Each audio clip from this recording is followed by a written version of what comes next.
उद्या तू मुंबईमध्ये या दिवसभरात कुठं कुठं आहेस म्हणजे घरीच आहे कारण उद्या परवा सुट्टी म्हणून म्हणाले. मी साहेब तसं चाललोय कुठं माहिती का आपल्या ह्याला चाललोय बघा ते एअरपोर्ट पोर्ट कुठं बनते बघा नवीन पोर्ट तिकडं पुढे ह्याला वाढवण.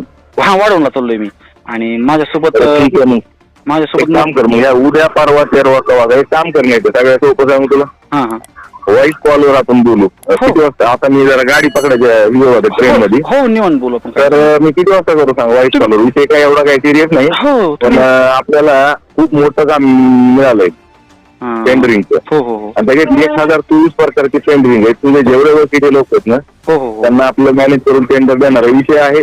फक्त कोणाला म्हणू नको. कुंभमेळा नाशिक 2027 जानेवारी. 15,000 कोटीचं बजेट आहे टोटल. 15,000 कोटी 15 कोटी नाही 15,000 आणि कोटी. अरे बापरे चाललं हा म्हणजे सगळं झालंय. केंद्रानं दिले काही राज्यांनी काही निधी येऊन पडलाय अकाउंटला.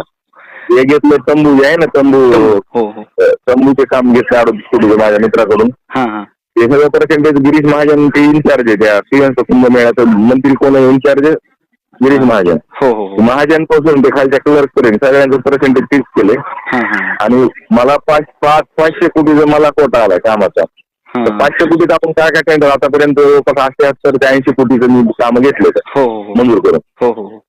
त्याची ट्रेंडिंग आपल्याच माणसाला. आता मी सध्या टेंट ही टॉयलेटचं एक घेतलंय आणि एक घेतलंय नाश्ता आणि जेवण्याचं.